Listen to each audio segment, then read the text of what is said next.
ये बात पकड़ो। जो साधक ये बात नहीं पकड़ते वो उन्नति को प्राप्त नहीं होते। नियमावली की हो बस, फिर मनमानी आचरण शुरू। हमारा नियम तो हो गया ना, गुरुदेव ने कहा हो गया, वो क्या नहीं। ये तो प्रारंभिक लगाने के लिए कहा गया है। साधना का स्वरूप है अनन्य चिंतन, अखंड तैल धारावत निरंतर भजन, सातु दीर्घ काल निरंतर सत्कार सेवितो दृढ़ भूमि। जो बहुत काल तक आदर सहित निरंतर नाम जप करता है, भगवत चिंतन करता है, वो सिद्ध हो जाता है, दृढ़ भूमि। अब उसका स्वतः भजन होने लगता है। भगवान कह रहे मत चित्ता, मेरे में चित्त। और चित्त का क्या स्वभाव है? जहां हम स्वीकृति करते हैं उसी का चिंतन करता है। जैसे हमने स्वीकृति कर लिया कि मैं पुरुष हूं, अब स्वाभाविक चिंतन बन रहा है, मुझे देखना है, मुझे खाना है, मुझे भोगना है, मुझे करना है, मैं। अब वो अहम सहित पूरी चिंतन वृत्ति इसी में लगी रहती। बोले भजन नहीं होता, क्यों? क्योंकि स्वीकृति गलत है।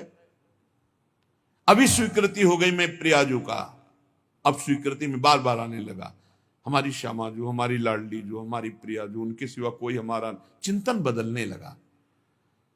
अरे निर्लज्ज, तुझे लाज नहीं आती अपने इस दुर्लभ कृपा पात्र देह को विषयों में नष्ट करने से? अरे छिन छिन नाम उच्चार, राधा राधा राधा राधा, सब काम बन जाएगा, सब बाधाएं नष्ट हो जाएंगी। जिते विनायक शुभ शुभ विघ्न करे नहीं कोई, विघ्न करे नहीं कोई, डरे कलिकाल कष्ट भय, हरे सकल संताप, हरसि हरि नाम जपत जय। प्रतिपल तू नाम जप, कोई भी बड़े से बड़ा विघ्नकारी अनिष्ट तेरा मंगल नहीं कर सकता। जिसकी जिह्वा पर नाम है तो जिते विनायक शुभ शुभ विघ्न करे नहीं कोई, क्योंकि बहुत बड़ा रक्षक नाम जिह्वा पे विराजमान है, बहुत बड़ा पहरेदार नाम है, अंगरक्षक है। नाम पाहरू दिवस निश, रात दिन जो नाम जप करते हैं उनको किसी अन्य के भरोसे, अन्य के आश्रय, अन्य की आशा पूर्ति की चाह छोड़ देनी चाहिए। तभी वो अनन्य निष्ठा वाला ये अनुभव कर पाएगा कि हर समय प्रभु हमारी रक्षा करते हैं। जो नाम जप करते हैं हर समय प्रभु रक्षा करते हैं। उपासक सोता है और प्रभु जागकर उसकी रक्षा करते हैं। गोस्वामी तुलसीदास जी की रामचरितमानस की कृति को गंगा जी में प्रवाहित करने के लिए दो ईर्ष्यालु गए तो देखा कि दरवाजे पर श्याम गौर जोरी राम लक्ष्मण जी धनुष बिल्कुल प्रत्यंचा खींचे हुए खड़े, भयभीत होकर दूसरे दरवाजे वहां भी देखा।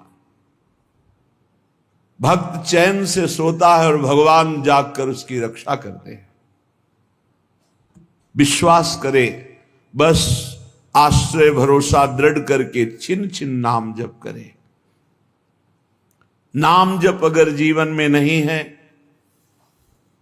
तो जीवन व्यर्थ का जीवन है। छल कपट करके रुपया कमा लो, तुम्हारे किसी काम रुपया नहीं आएगा। खाओगे तो रोटी दाल ही, रुपया तो खाओगे नहीं। और भगवान चराचर को भोजन दे रहे हैं, कोई ऐसा नहीं कि भूखा हो।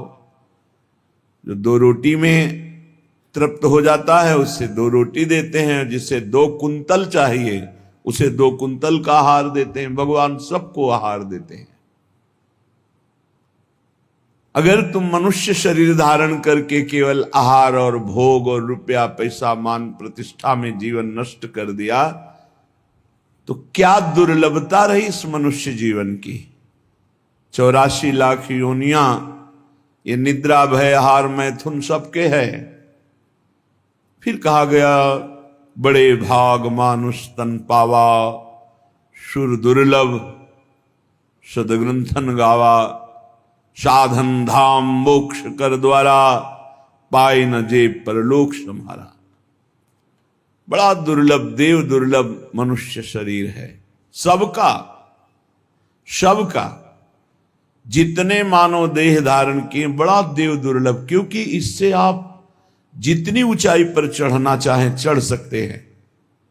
जितना नीचे गिरना चाहे गिर सकते हैं, लेकिन अन्य योनियों में कर्म के परिणाम रूप उच्च नीच गतियां होती हैं। वो नवीन कर्म नहीं कर सकते, आप नवीन कर्म कर सकते हैं।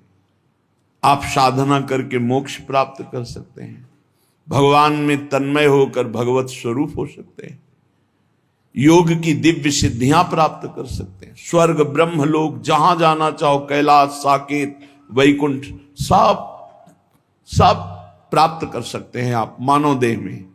पर भूल गए, हम वही भोगने में लग गए जो अन्य योनियों में स्वाभाविक मिलता है।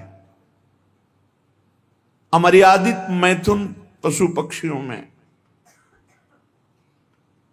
उसके लिए जीवन नष्ट कर देना, भोजन उसके लिए, बस इतना ही तुम्हारा लक्ष्य है, रसेंद्री और जनेंद्री का भोग मिल जाए। रुपया तो केवल भोग मिलता है।